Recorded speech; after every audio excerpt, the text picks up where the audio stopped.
আস্তাগফিরুল্লাহ আস্তাগফিরুল্লাহ নাউজুবিল্লাহ। কি ব্যাপার হুজুর, আস্তাগফিরুল্লাহ কইতেছেন কে? কি অবস্থা তোমার কাপড় চোপড়ের? কি অবস্থা মাথার? এইসে আইসে এখন শুরু হয়ে যাব। কতক্ষণ ধরে যে বিনা পয়সায় জ্ঞান দিব আল্লাহ মাবুদ তুমি ছাড়া আর কেউ জানে না। আল্লাহ এই লোকটার হাতের টানে আমার একটু বাঁচাও। তুমি একটা মাইয়া মানুষ, এইভাবে নিচের কাপড় উঠাইয়া মাথার কাপড় ফালাই দিয়া রাস্তা দিয়ে হাঁটতেছো, এটা তোমার গুনার কাজ। দেখো মা, অল্প বয়সে তোমার স্বামীটা মারা গেছে, তোমারও তো একদিন মরতে হবে। এই দুনিয়ার রঙ্গরস করলে তো চলবো না, আখেরাতের কিছু কাম কাজ তো করতে হবে। তোমার স্বামী মারার কয়দিন যাইতে না যাইতেই তুমি এইভাবে লিপস্টিক পরে রাস্তা দিয়ে হাঁটো, তোমার কি আখেরাতের কোনো চিন্তা নাই? নামাজ কালাম পড়ো? নামাজ পড়ি তো, মাঝে মাঝে পড়ি। শোনো, মাঝে মাঝে পড়লে হবে না। 5 ওয়াক্ত নামাজ আল্লাহ তাআলা ফরজ করে দিয়েছেন, 5 ওয়াক্ত নামাজ পড়তে হবে। নারীদের জন্য আল্লাহ তাআলা পর্দা ফরজ করে দিয়েছে, বাইরে বের হতে হলে পর্দা করে বের হতে হবে। মারে, জাহান্নামের আযাব যে কত ভয়াবহ তা আমরা নিজেরাও কল্পনা করতে পারি না। তোমার জামাইটা মারা গেল, মারে নামাজ পড়ে তার জন্য একটু দোয়া করো, যাতে আল্লাহ তাআলা তাকে বেহেশত নসিব করেন। ও যে মারা গেছে ও কি ভালো আছিল? ও যদি ভালোই থাকতো তাহলে কি আমার স্টেজ জলসা দেখতে বাধা দিত? বাধা দিত না। আর যদি বাধা না দিত তাহলে তো মরতো না। মারে, তুমি বুঝে না বুঝে যেমনই হোক তোমার স্বামীর একটা থাপ্পড় মারছো, তার হায়াত নাই, সে মারা গেছে। তুমি নামাজ পড়ে আল্লাহ তাআলার কাছে একটা ফরিয়াদ করো, তোমার স্বামীটাকে যেন আল্লাহ বেহেশত নসিব করে। তুমিও ক্ষমা চেও, তোমাকেও যেন আল্লাহ ক্ষমা করে দেন। সরো মা, সরো, একটু জায়গা দাও।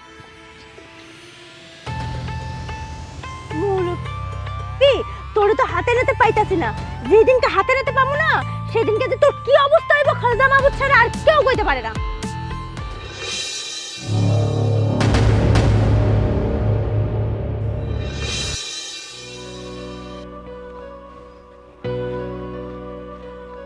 আসসালামু আলাইকুম ওয়া রাহমাতুল্লাহি ওয়া বারাকাতুহু। আরে রাখেন আপনার ছালাম। এই, আপনার কি আর কোনো কাজ নাই, আর কোনো বয়ান নাই? মসজিদে সবসময় আপনার সুদের বয়ানই দিতে হবে, আর কোনো বয়ান জানেন না আপনি? সভাপতি সাহেব, আমি গতকাল জুম্মার নামাজে বয়ান করতে গিয়ে কি কোনো ভুল করেছি? ভুল করেননি মানে? আপনি এখনো বলছেন আপনি ভুল করেননি? আরে মসজিদে ঢুকেই প্রথমেই শুরু করে দেন সুদের বয়ান। কেন, আর কোনো বয়ান নেই ইসলামে? আরে আপনি মসজিদে মানুষ কিভাবে নামাজে আসবে, কিভাবে নামাজ শিখবে, অজু করার নিয়ম শিখাবেন, এগুলো না করে আপনার বয়ান শুধু ওই এক জায়গায়, ওই সুদ।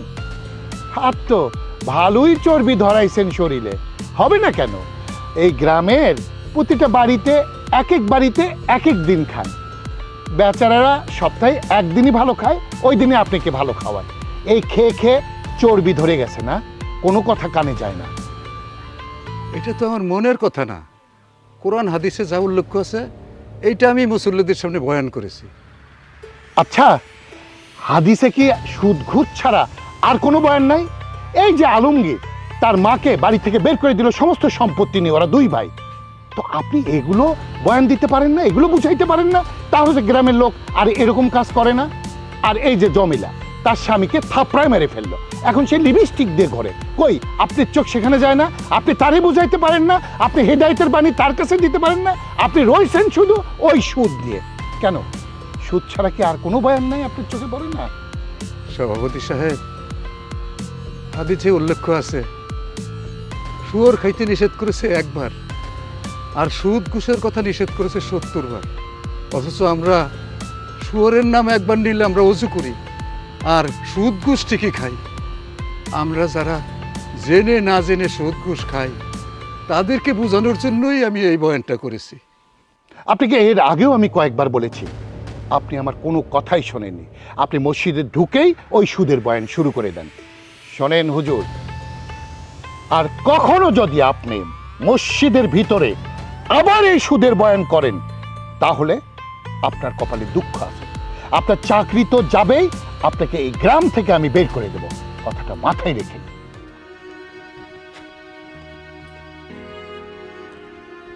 আল্লাহ, কোরআনের এই সত্যবাণী প্রচার করলে এভাবে অপমানিত হইতে হয়?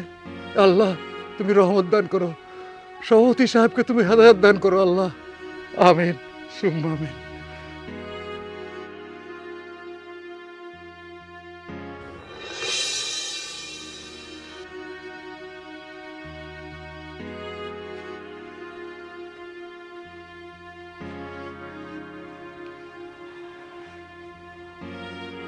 কি হয়েছে?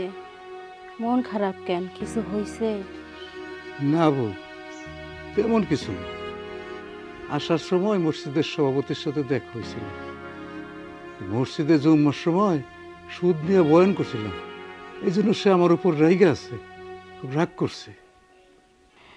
ও, সভাপতি যখন সুদ নিয়ে কিছু বললে পরে রাগ করে, তাহলে তুমি সেই বয়ান করো কেন? অন্য কিছু নিয়ে করতে পারো না? আর টাকার ব্যবস্থা কি হয়েছে? তাহলে আমি একটু ডাক্তারের কাছে যাইতাম। না বউ, সভাপতির রাগ দেখা তার কাছে আমি আর টাকা চাই নাই। ভাবছিলাম নামাজ শেষে তার কাছে টাকার কথা বলবো। বয়ান শেষে সে রাগ করে মসজিদ থেকে বাইরে গেছে। রাগ করুক আর যাই করুক, সমস্যাটাও তো আমারও, তাই না? তাহলে যেমনি হোক ওনার কাছে যাইয়া কিছু টাকা আনলে অন্তত ডাক্তারটা তো দেখাইতে পারো। তা না হলে আমার শরীর তো দিন দিন খারাপ হয়ে যাইতেছে, আরও খারাপ হয়ে যাইব। বউ, সভাপতি যখন রেগে আছে তাহলে তার কাছে আর টাকা চাওয়া যাবে না। আমি বরঞ্চ সেক্রেটারির কাছে যাই, দেখি তার কাছে বইলে 1 মাসের বেতন আনা যায় কিনা। যদি 1 মাসের বেতন দেয় তাহলে তোমার চিকিৎসাটা করা যাইব। আচ্ছা ঠিক আছে, তুমি তাই যাও। তাহলে আমি যাই, সেক্রেটারির কাছে যাইয়া তারে বুঝাইয়া কই, দেখি তার কাছ থেকে 1 মাসের বেতন নিয়ে আনা যায়, তাহলে তোমার চিকিৎসাটা করা যাইব। আচ্ছা।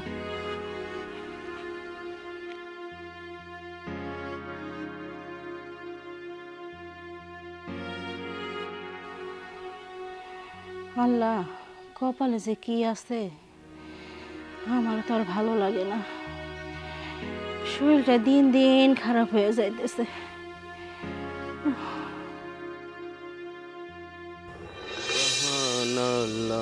আলহামদুলিল্লাহ। আসসালামু আলাইকুম ওয়া রাহমাতুল্লাহি ওয়া বারাকাতুহু। ওয়ালাইকুম আসসালাম রহমতুল্লাহি ওয়া বারাকাতুহু। কি ব্যাপার ইমাম সাহেব, আপনি আমার দুয়ারে? সেক্রেটারি সাহেব, আমি আপনার কাছে আসছিলাম, আমার বউটা খুব অসুস্থ। আপনার বউ অসুস্থ, আমি কি করব? আমি কি ডাক্তার নাকি? ডাক্তারের কাছে নিয়ে যান। এই জন্যই তো আপনার কাছে আসলাম, আমার বেতনটা যদি দিতেন।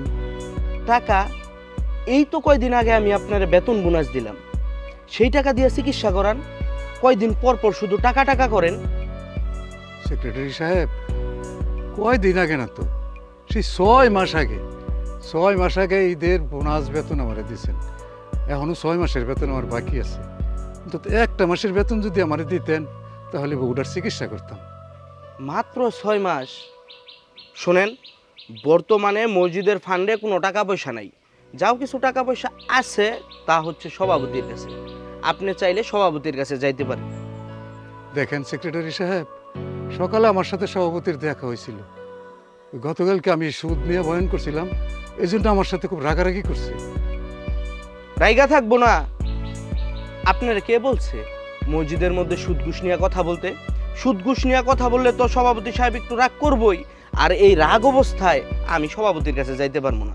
আপনি যান। আচ্ছা ঠিক আছে, আমি তাহলে সভাপতি সাহেবের কাছেই যাই। আসসালামু আলাইকুম ওয়া রাহমাতুল্লাহি ওয়া বারাকাতুহু। ওয়ালাইকুম আসসালাম রহমতুল্লাহি ওয়া বারাকাতুহু।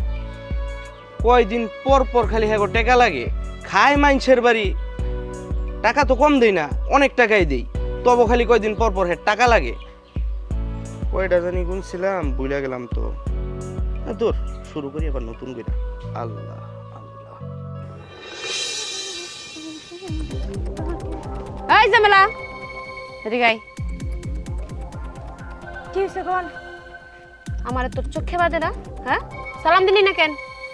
চোখেও বাদে আর সালাম দেয় আমার মন চায় নাই। কি সমস্যা হয়েছে? বাপ রে বাপ, হ্যাঁ, সেডাং সেডাং কথা দিয়ে ভালোই কইতে পারোস। এই, তুই কি ভুলা গেছস আমার বাপ হইলো এই গ্রামের সভাপতি। আমার কথায় বাঘে মহিষে এক ঘাটে জল খায়। আমি যা কই মানুষ তাই শুনে। আমারে দেখলে সবাই সম্মান করে, তুই সম্মান করবি না এটা তো আমি মানতে পারতাছি না। ওনারে সম্মান করবে, আমি না ঠিকভাবে আপনারা সম্মান দিছিলাম। আপনারা দেখার পরতে আপনি আপনি করে কথা কইতেছি, আর আপনি আপনি তুই তুই করে কথা কইতেছেন। আগে নিজে সম্মান শিক্ষালেন, তারপরে পরেতে সম্মান আশা করেন। ওরে বাপ রে বাবা, আমার নাকি ওর কাছ থেকে সম্মান শিখতে হবে। শোন, আমি কারো কাছ থেকে সম্মান শিখি না, আমি কারো সম্মান করতেও পারবো না। সম্মান যদি করতে হয় সভাপতির মায়েরই মানুষ সম্মান করব। এখন এখন তো আমার মটকা গরম হয়ে যাইব। এই এতক্ষণ ধরে তোর সম্মান দিয়ে দিয়া আপনি আপনি করে কথা কইতেছি, কথা কানে যায় না। একটা জিনিস মাথায় রাখিস, আমিও কিন্তু খুব ডেঞ্জারাস মাইয়া। এক থাপ্পড়ে জামাই মারছি, তোরে মারতে কিন্তু আমার 2 থাপ্পড় লাগবো না। তুই যদি জামাই মারতে পারোস, হ্যাঁ, আমার বাপে যদি চায় না তোরে 2টা তুড়ি দিয়া এই গ্রাম থেকে বাইর করে দিব, বুঝতে পারছস? আমারে তুলি মেরে এই গ্রাম থেকে বাইর করবি? শ্বাস থেকে আয় আয় তো দেখ কেডা আমারে তুলি মেরে এই গ্রাম থেকে বাইর করতে পারে, আমিও দেখি। এই তুই কি করবি? তুই কি করবি? মারবি? মারতে পারলে মার। দরকার পড়লে তাই তুলবো, বেশি করলে না একদম চুলমুল টাইনে ছিঁড়ে ফেলামু কই দিতেছি। আমি কি বইয়া থাকবো? তোর চুলগুলো একবার চিরা চিরা চিরা চিরা রোদে শুকা দিমু, শুকা, বুঝতে পারছস? আয় আয় তাহলে আয় দে, আয়। গায়ে হাত দে, দে তুই দে। বাপেরে তো হেডাম দেখাস, আমি জমেলা আমার কারো হেডাম লাগে না। আয় সের আয়, হাঁচির মতো তুই গায়ে দে।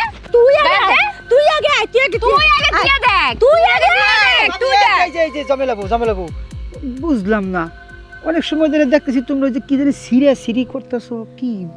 আরে ভাই কইও না, আমি এখান দিয়ে যাইতেছিলাম আমার নিজের মতো কইরা, আমার ডাক দিয়ে কইতাছে আমি কি লিগে সালাম দিলাম না, লেগা বলে আমার সিরা লাইবো। মেজাজটা কান্না গরম হয় কও তো। কি গো সভাপতি সাহেবের মাইয়া, যা কইলো কি হাসা? হ্যাঁ, সত্যি কইছি।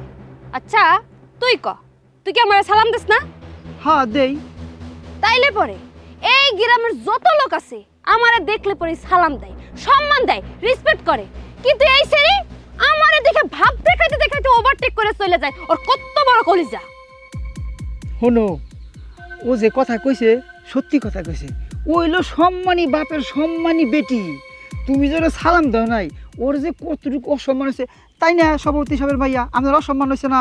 হ্যাঁ, কারণ একটা সুদখোরের মাইয়া তো সালাম দিলে অসম্মান হইবই। তুই কি কইলি? সুদখোরের মাইয়া, যার বাপে কিনা মসজিদের টাকা নিয়ে সুদে লাগায়, যার বাপে কিনা সকালবেলা সুদ ছাড়া কাছে চোখে দেখে না, সেই সুদখোরের মায়েরে গ্রামের একটা নিরীহ জমেলা সুন্দরী সালাম দেয়, তার লিগে তার চুল ছিঁড়া ছিঁড়ি হইতেছে। তো তাছাড়া তোমার কি কমো কত? ও, এখন সুন্দরী মহিলা পায়া এই জমেলার তালে তাল মিলাইতেছো, তাই না? হ্যাঁ, মিলাইবাই তো। তোমার ক্যারেক্টার সার্টিফিকেটই তো ভালো না, সেটা আমি অনেক ভালো কইরাই জানি। আর তারপর আবার আমার বাপের অপমান করে কথা কও। হ্যাঁ, ভুইলা যাইস না, আমার বাপ কিন্তু সভাপতি। যা কয় এই গ্রামের মানুষ তাই শুনে। তোরা দুইজনে মিলে আমার সুদখোরের মায়া কইছিস না? হ্যাঁ, তখন দুইজনে কিভাবে ট্রিটমেন্ট দিতে হয়, কিভাবে পানিশমেন্ট দিতে হয়, সেটা আমি অনেক ভালো করে জানি। দাঁড়া, যাইতাছি, দাঁড়া। জান জান, জাত গুণে জিনিস হয়, যেমন বাপ তেমন তার মেয়ে। আইছে আইসা এরকম ফসফস সাপের মতো ফসফস করতে করতে যে চইলা গেল, কোনো ঝামেলা হইব না আবার? দূর কি এর ঝামেলা হইব? তুমি তো বুঝবারই পারো নাই। মোল্লার দর মসজিদ পর্যন্ত ওর দর কদ্দুর জানা আছে। বাইতে যাইবো, বাপে একটু কাউ কাউ করবো। আর যদি ওর বাপে এইসব বিষয় নিয়ে কোনো বাড়াবাড়ি করে, বিচার বহে মান সম্মান সব ধুলিসাৎ করে দেবো। তুমি তো চিন্তা করো না, যাও তুমি যে কাজে বেরিয়েছিলে যাও। আইসা আমি জীবনে সবার মুখে শুনছি যে দ্বিতীয় বিশ্বযুদ্ধ হয়েছে, তৃতীয় বিশ্বযুদ্ধ নাকি হইব। এইটাই মনে হয় তার প্রথম নমুনা। যে যুদ্ধ শুরু হয়েছে তৃতীয় বিশ্বযুদ্ধের চেয়ে কোনো কম না। আর একটু হলে সিরিয়াসলি শুরু হয়ে গেত। সভাপতি সাহেব বাড়িতে আছেন? সভাপতি সাহেব, আচ্ছা শোনেন, আমি আপনার সাথে কথা বলবো। ঠিক আছে, একটু ব্যস্ত আছি, আমি পরে কথা বলছি আপনার সঙ্গে। ঠিক আছে? আচ্ছা। আসসালামু আলাইকুম ওয়া রাহমাতুল্লাহি ওয়া বারাকাতুহু। কি ব্যাপার, আপনি আমার বাড়িতে? সভাপতি সাহেব, খুব বিপদে পড়ে আপনার কাছে আইছি। আমার কিছু টাকা লাগতো। টাকা? আরে আপনি কিনা কয়দিন আগেই টাকা দিলাম। সভাপতি সাহেব, কিছুদিন আগে কই, সেই 6 মাস আগে ঈদের বোনাস আর বেতন দিছেন। 6 মাস হয়ে গেছে আর বেতন টেতন দিতেছেন না। এখন যদি আমার বেতনের টাকা থেকে কিছু টাকা দিতেন, তাহলে বউটার চিকিৎসা করাইতেন। কি বললেন? 6 মাসের বেতন বাকি, সেটা আপনি বলছেন? আরে অন্য অন্য মসজিদে খোঁজ নিয়ে দেখেন, 6 বছরের বেতন বাকি, তারপরেও তারা বেতন পায় না। আমি তো আপনাকে বেতন নিয়মিতই দিয়ে যাচ্ছি। আর তারপরে বোনাস আছে, 2টা ঈদের বোনাস দেই। আরে প্রতি শুক্রবার যে মুষ্টির চাল ওঠে সেটাও তো আপনি নেন। তারপর আপনি তো খান মানুষের বাড়ি বাড়ি, সেখান থেকে আবার ঘরের খাবারও নিয়ে আসেন। তাহলে আপনার টাকার দরকারটা কি? সভাপতি সাহেব, কি করে যে আপনারে বুঝাই, আমার বউটা খুব অসুস্থ। তা ওই বেতনের টাকা হইতে যদি কিছু টাকা আমারে দিতেন, ওটারে ভালো ডাক্তার দেখাইতাম। এখন মসজিদের ফান্ডে কোনো টাকা পয়সা নেই, আমার কাছে থাকলে আমিও দিতাম, আমার কাছেও কোনো টাকা পয়সা নেই। এখন আপনি যান, টাকা পয়সা হলে আমি আপনাকে জানাবো। আসসালামু আলাইকুম ওয়া রাহমাতুল্লাহি ওয়া বারাকাতুহু।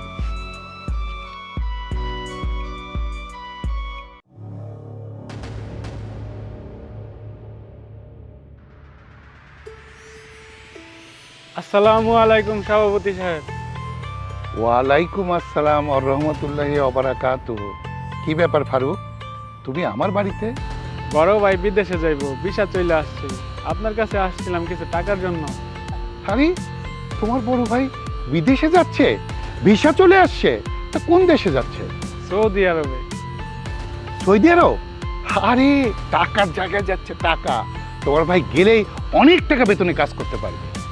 শোনো, আজকাল সিঙ্গাপুর মালয়েশিয়ায় কোনো টাকা নেই, সব টাকা এখন সৌদি আরবে।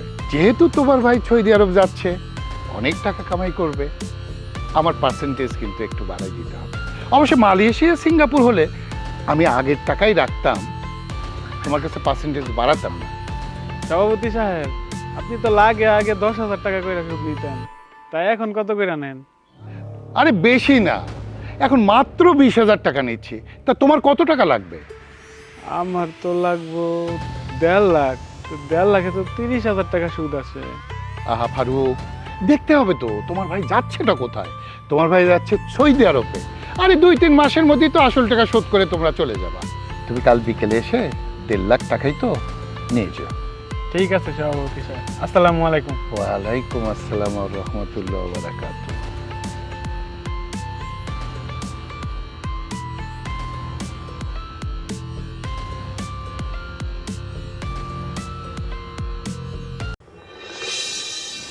বাবা, বাবা, কি ব্যাপার মা? আরে কি হয়েছে? হ্যাঁ, আমার মেয়ে কেন এভাবে ডাকছে? কি হয়েছে মা? একটু আগে না তুমি হেসে খেলে গেলে মা গ্রাম দেখতে। কি এমন ঘটলো যে একেবারে মুখ কালো করে আমার মেয়ে বাড়িতে এসেছে? কি হয়েছে মা? তুমি হলে গিয়ে মসজিদের সভাপতি, আর তোমাকে মানুষ সুদখোর বলে কেন? তওবা তওবা তওবা, সুদখোর? সুদখোর বলবে কেন? কে বলেছে তোমাকে আমার সম্পর্কে এসব বাজে কথা? কে আবার? আমাদের গ্রামের বাবুল্লা? হ্যাঁ, আমাকে কি না বলে? তোমার বাবা তো সুদখোর, সে সভাপতি হয়েছে তো কি হয়েছে? আচ্ছা, এটাকে আমাকে সে অপমান করে নাই? কি? এই বাবুল্লে নাক টিপলে দুধ পড়ে। আরে ও একটা বখাটে ছেলে, ওর কথায় তুই কিছু মনে করিস না। ও কখন কি বলে ও নিজেই জানে না। তুই ঘরে যা, আমি এর একটা বিহিত করবই। শোনো, আমাকে সে সুদখোরের মেয়ে বলেছে। এর যদি একটা বিচার না করছো, আমি কিন্তু আর এই গ্রামে থাকবো না, বইলা দিলাম কিন্তু। ঠিক আছে মা, লক্ষ্মী মা, ঘরে যা, রাগ করিস না, রাগ করিস না মা, যা। এই আমার মেয়েরে জুস দাও, ঠান্ডা জুস, মাথা গরম হয়ে গেছে।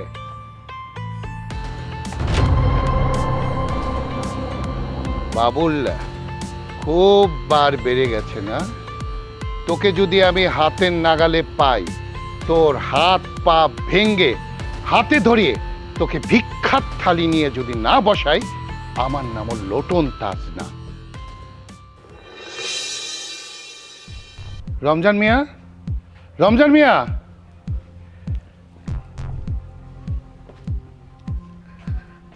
আসসালামু আলাইকুম সভাপতি সাহেব। ওয়ালাইকুম আসসালাম। আরে আমার মাথা তো এখন গরম, আমার মান সম্মান সব কিছু ধুলিস্যাৎ হয়ে যাচ্ছে। কি ব্যাপার সভাপতি সাহেব, আপনার এমন উত্তেজিত লাগতেছে কেন? কি হয়েছে? আরে কি হয়নি তাই বলো। এই বাবুল্লে এর কিছু না বইলে বইলে আজকে মাথায় চড়ছে। সে আজকে আমার মেয়ে গ্রাম ঘুরতে গেছে, সে পিছন থেকে ডাকতেছে, এই সুদারুর মেয়ে, এই সুদারুর মেয়ে। আমার মেয়ে তো বাড়িতে এসে মহা ক্যাপা। আমি ওকে বলছি এর একটা বিহিত আমি করবই। হুম, সভাপতি সাহেব, ঝামেলা অন্য জায়গায়। আমার কাছে মনে হয় বাবুল্লারে কেউ লেলায়া দিছে। কি কি বলছো? বাবুল্লারে কে লেলাই দেবে আবার? বুঝেন না, আমাদের মসজিদের ইমাম সাহেব সে প্রত্যেক বাড়িতে বাড়িতে ঢুইকা, ঘরে ঘরে ঢুইকা সে সুদ আর ঘুষ নিয়ে আলোচনা করতেছে। গত শুক্রবার বয়ানের মধ্যে সে কি করলো? সুদ আর ঘুষ নিয়ে আলোচনা করলো। আমার কাছে মনে হয় ইমাম সাহেব আমাদের পেছনে ওই বাবুল্লারে লেলায় দিছে। মনে হয় না সভাপতি সাহেব আপনার সভাপতিত্ব আর আমার সেক্রেটারিত্ব বেশি দিন টিকবো। আরে রমজান মিয়া, সেটা আমিও ভাবতেছি, হঠাৎ করে ইমাম সাহেব টাকা টাকা করলো কেন? ও কি বুঝতে পারছে নাকি যে মসজিদের ফান্ডের টাকা আমরা সুদের উপর লাগিয়েছি? আমার কাছে তাই মনে হয়। ওর ব্যাপারে একটা বিহিত তো করতেই হবে, কিন্তু ওকে তো এমনি এমনি বিদায় করতে পারবো না, তাহলে তো জনগণ ক্ষেপে যাবে। কি করা যায় বলো তো? সলিউশন আমার কাছে আছে। জামাই মরা জমিলা। জমিলা? আরে জমিলা এর ভিতরে আসবে কেন? শুনলাম জমিলারে নাকি ইমাম সাহেব রাস্তার মধ্যে অপমান করছে। আমি আর আপনি জমিলারে বলবো যে কোনো একদিন ইমাম সাহেবের ঘরে ঢুকতে। ঘরে ঢুকার পর আমি আর আপনি যামু, গিয়া কঠিন একটা বিচার কইরা ইমাম সাহেবরে এই এলাকা ছাড়া করব। কিন্তু জমিলা রাজি হবে তো? ওরে রাজি করানোর দায়িত্ব আপনি আমার উপর ছাইরা দেন। আমি আর আপনি একসাথে গেলে জমিলাঙ্গ ফিরাই দিতে পারবো না। ঠিক আছে, চলো তাহলে। সুবহানাল্লাহ, সুবহানাল্লাহ, সুবহানাল্লাহ, সুবহানাল্লাহ, সুবহানাল্লাহ। আর আসসালামু আলাইকুম সভাপতি সাহেব। ওয়ালাইকুম আসসালাম। কেমন আছো তুমি? জি আলহামদুলিল্লাহ ভালো আছি। আপনারা ভালো আছেন? আরে ভালো থাকি কেমনে? আরে কথা শুনেই তো আমার মাথা গরম হয়ে গেছে। তোমাকে নাকি মসজিদের ইমাম রাস্তায় দাঁড়িয়ে অপমান করেছে? ওনার কথা আর কইেন না। উনি মানুষটা যে এত খারাপের খারাপ, রাস্তায় প্রত্যেকটা মানুষের সামনে আমার দাঁড়া করায় জানেন কি অপমানটা করছে? আচ্ছা আপনি কোন তো সভাপতি সাহেব, আমি বিধবা হয়েছি অল্প বয়সে, তাই বলে কি আমার রং সং শরীর থেকে, আমার মন থেকে সব রং সং উঠে গেছে? হ্যাঁ, আমি কি একটু লিপস্টিক দিতে পারি না? আমি কি এমন কোনো সাজগোজ করি? কোন সাদা একখান শাড়ি পরে থাকি, মনটা চাইছিল একটু ঠোঁটে লিপস্টিক দিছিলাম। আমার ঠোঁটে লিপস্টিক বেশি কই, আপনি নিজেই কম তো আমার একটু। আরো কইছে কি জানেন, গ্রামের মধ্যে নাকি শালি ডাইকা আমারে গ্রামতে বাই করে দিব। আরে না, তোমার আবার লিপস্টিক কোথায়?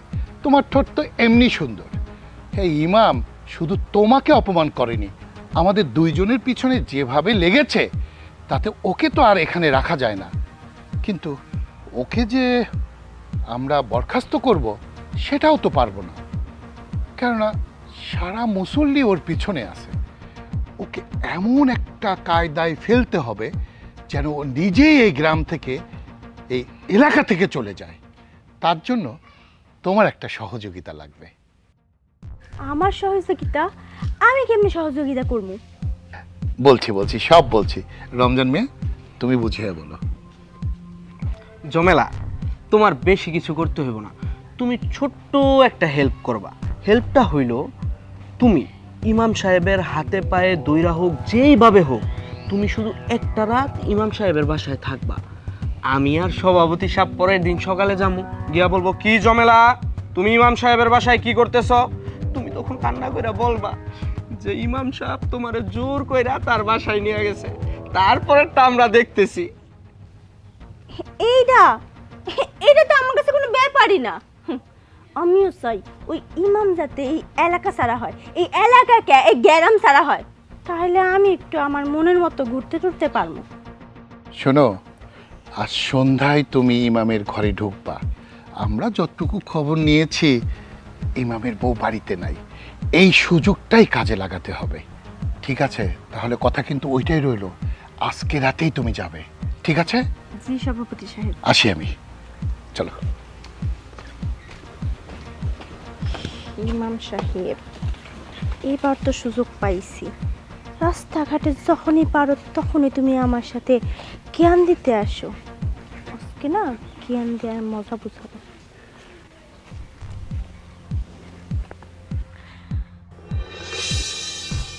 ইমাম সাহেব বাড়িতে আছেন? ইমাম সাহেব, কে? আসসালামু আলাইকুম। ওয়ালাইকুম সালাম রহমতুল্লাহ বারাকাতুহু।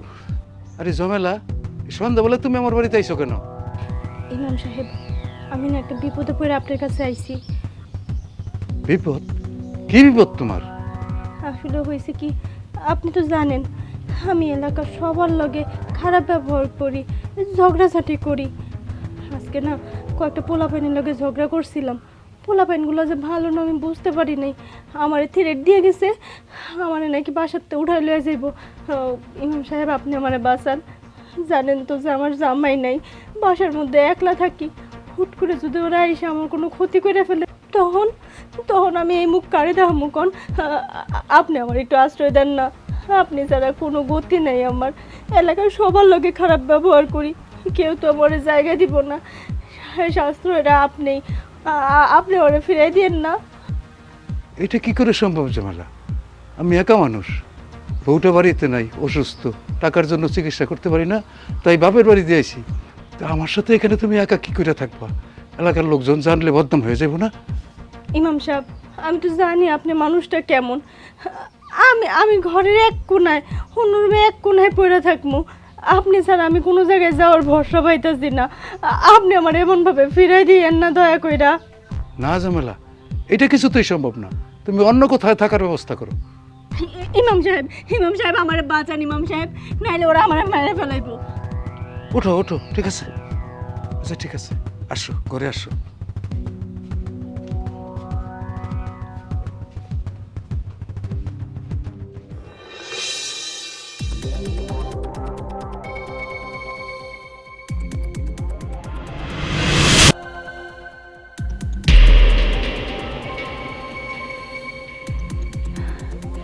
এই তো মুখ্যম সময়, যা করার এখনই করতে হইব।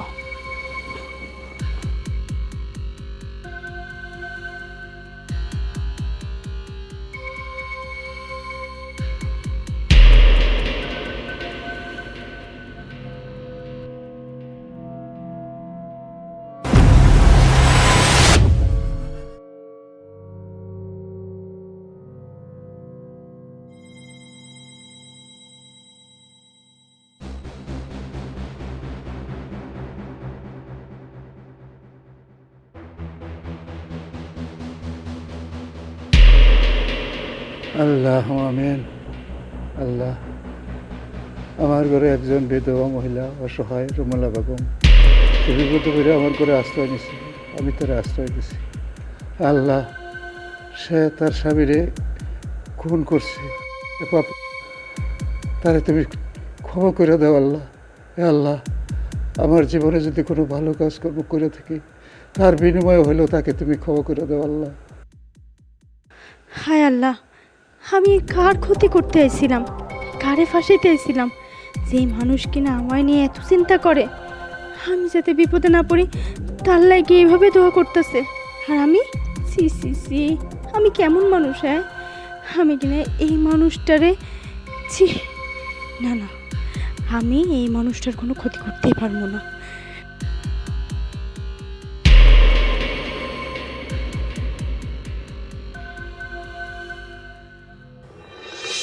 আজকে সারাসারি নাই ওরে। হ্যাঁ, কোনো সার নাই। হ্যাঁ, এই সেক্রেটারি ডাকো ইমাম রে। আমি সেক্রেটারি কেমনে ডাকি? এই তুইটা আরে এবার সাহেব কি, ইমাম বল, ইমাম। কথা কি শোনা যায় না নাকি? তাড়াতাড়ি আসেন। কি ব্যাপার, এত দেরি হইলো কেন? আরে দেরি হবে না, ওই নুদুস নাদুস একটারে নিয়ে সারা রাত ফষ্টি নষ্টি করেছে, ঘুম ভালো হয়েছে, তুমি ডাকতেছো কিছুই শুনতেছে না। দেখো না গালমুখ কিরকম টসটসা হয়েছে। সভাপতি সাহেব, এসব আপনি কি কইতেছেন? আমি তো কিছুই বুঝতে পারতেছি না। ও, এখন কিছুই বুঝতেছে না কেন? কালকে জমিলা সুন্দরীরে জোর করে ঘরের ভিতর ঢুকাই নিছো না? সারা রাত তো ফষ্টি নষ্টি করছো। দেখাও তো সাধু, লেবাস পি ধালা হায়, ধান্দা বি কালা হায়, তাই না? সুদের বয়ান দাও, অমুকের বয়ান দাও, তমুকের বয়ান দাও, আর পরনারীর প্রতি তোমার দৃষ্টি, কুদৃষ্টি, ছি ছি ছি। তুমি ইমাম নামের কলঙ্ক। বিশ্বাস করেন সভাপতি সাহেব, আমার ঘরে কোনো মেয়ে মানুষ নাই। আছে আছে, আমরা প্রমাণ সহকারী এসেছি। সেক্রেটারি যাও, ঘরে যাও, দেখে আসো।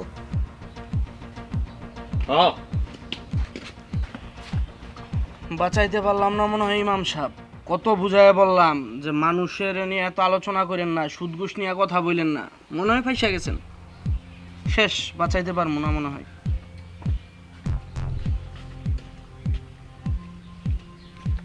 ভিতরে কেউ নাই। কি কইছি না সভাপতি সাহেব, আমার ঘরে কোনো মেয়ে মানুষ নাই। আচ্ছা আচ্ছা ঠিক আছে। এই সেক্রেটারি, কি শুনছো তুমি? কি আর করার, আমরা ভুল ইনফরমেশন পাইছি। আচ্ছা আচ্ছা ঠিক আছে। এই সরি বলে চলো।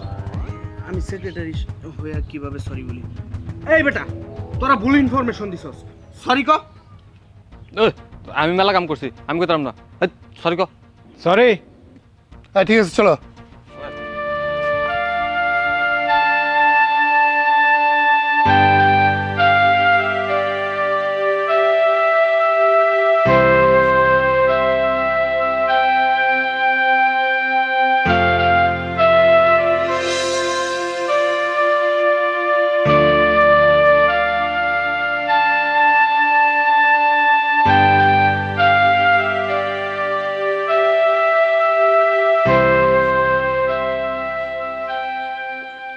আচ্ছা কত কয়দিন এরকম বেতন ছাড়া থাকবা? দিন দিন আমার অসুখ তো বাইরেই যাইতেছে। চিকিৎসা না করলে আমি কি সুস্থ হবো? একদিন দেখবা এমনি করে আমি মরেই যাবো। সবই তো বুঝি, কি করবো কও? টাকা পয়সা ছাড়া তোর চিকিৎসা করানো যায় না। হুজুর আসসালামু আলাইকুম। এই যে নেন এক গ্লাস পানি। আমার কালকে থেকে পেট ব্যথা শুরু হয়েছে। আমার পেট ব্যথা ভালো করার জন্য এই পানিটা পরে দেন, আমি খাই আমার পেটটা ভালো করব। নেন পানি পরেন। কি ব্যাপার হুজুর, আপনি বসে বসে কাঁদতেছেন কে? কি ব্যাপার, কথা কন না কে? কি হয়েছে কন তো? কিছু হয় নাই বাবা। কিছু হয় নাই মানে? আজকে সকালবেলায় ফজরের নামাজের সময় দেখছি আপনার মনটা খারাপ, এখন এসে এই বসে বসে কাঁদতেছেন। এই সত্যি করে এখন কি হয়েছে? আর আপনি যে না কান, এই চাচি আপনি কোন তো কি হয়েছে? মিছা কথা কাউকে কিছু হয় নাই মানে? বাজান রে, ওই যে ঈদ গেছে, ঈদের সময় বেতন আর বোনাস দিছে। ঈদ গেছে 6 মাস, এই 6 মাসে এই পর্যন্ত একটা বেতনও সে পায় নাই। সে তো তোমাকে মসজিদে ইমামতি করে। সামান্য সুদের কথা বয়ান দিছিল বইলা সভাপতি সেক্রেটারি তার বেতন বন্ধ করে দিছে। এদিকে আমি অসুস্থ মানুষ, দিন দিন অসুস্থ হয়ে পড়তেছে। একটা ওষুধ কেনার টাকাটা পর্যন্ত আমাকে ঘরে নাই। কেমনে চলতেছি, কি করতেছি তা তো পরের কথা। এই জন্য কাঁদতেছি, কি করুম কও?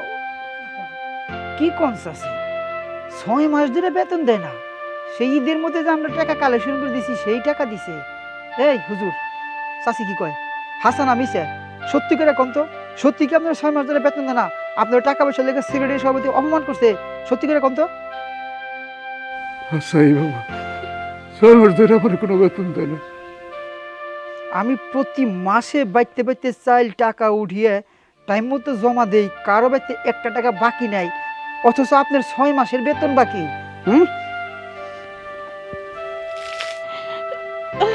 বাবা পানি ফেলাই দিলে কে? পানি পরে নিব না? এখন থেকে আর হুজুরের কাছ থেকে পানি পরে নিব না, এখন আমি নিজেই পানি পরুম।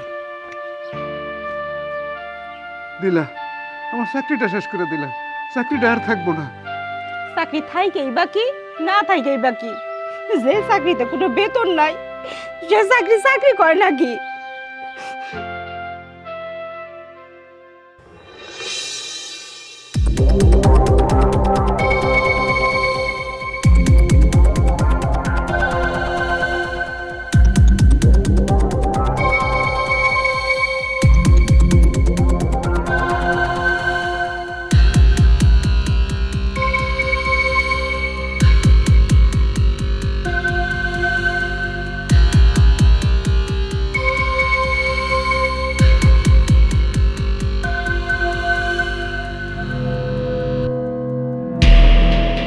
সভাপতি সাহেব, সভাপতি সাহেব কই আপনি? সভাপতি সাহেব, সভাপতি সাহেব তাড়াতাড়ি বের হন, তাড়াতাড়ি বের হন। সভাপতি সাহেব, সভাপতি সাহেব, আরে কি হয়েছে কি?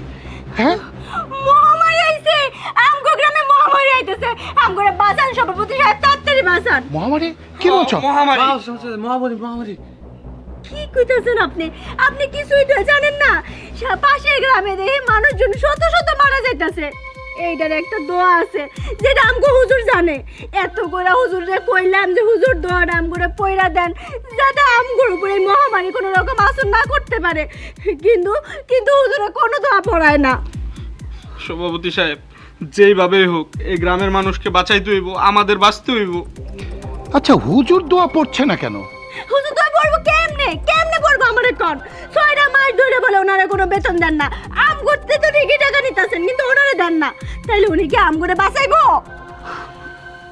প্রয়োজনে হুজুরে বেতন ডাবল করে দিব।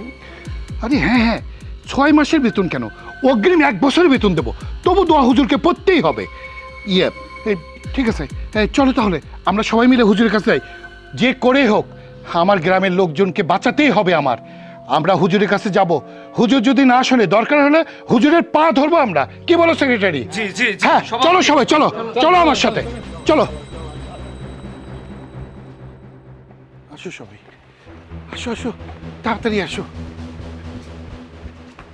ইমাম সাহেব, ইমাম সাহেব, ইমাম সাহেব, আসসালামু আলাইকুম। ওয়ালাইকুম সালাম। হে ইমাম সাহেব, রাহমাতুল্লাহি ওয়া বারাকাতুহু। ইমাম সাহেব আমি আসি। হে ইমাম সাহেব, হে ইমাম সাহেব, আমি আপনার কাছে হাত জোড় করছি, আপনি দোয়া পড়েন। না হলে আমার গ্রামের লোক একটাকেও বাঁচাতে পারবো না আমি। হ্যাঁ, মহামারী ঢুকতেছে, আপনি দোয়া কেন পড়ছেন না? এত নির্দয় হবেন না। হে ইমাম সাহেব, হে ইমাম সাহেব, আপনার বেতন আমি 6 মাস না, 1 বছরের বেতন সব পরিশোধ করে দেবো। আমি কসম কাটছি, আমি আজ থেকে আর সুদের ব্যবসা করব না। আমি আর কোনো খারাপ কাজ করব না। আপনাকে কখনো কোনো কটু কথা বলবো না। আপনি চাইলে আমি আমার অর্ধেক জমি জমা আপনি নামে লিখে দেবো। ইমাম সাহেব, আমি অনুরোধ করছি, আপনি দয়া করে দোয়া পড়েন ইমাম সাহেব। সভাপতি সাহেব, আমি তো এসবের কিছুই জানি না। আমি জানি।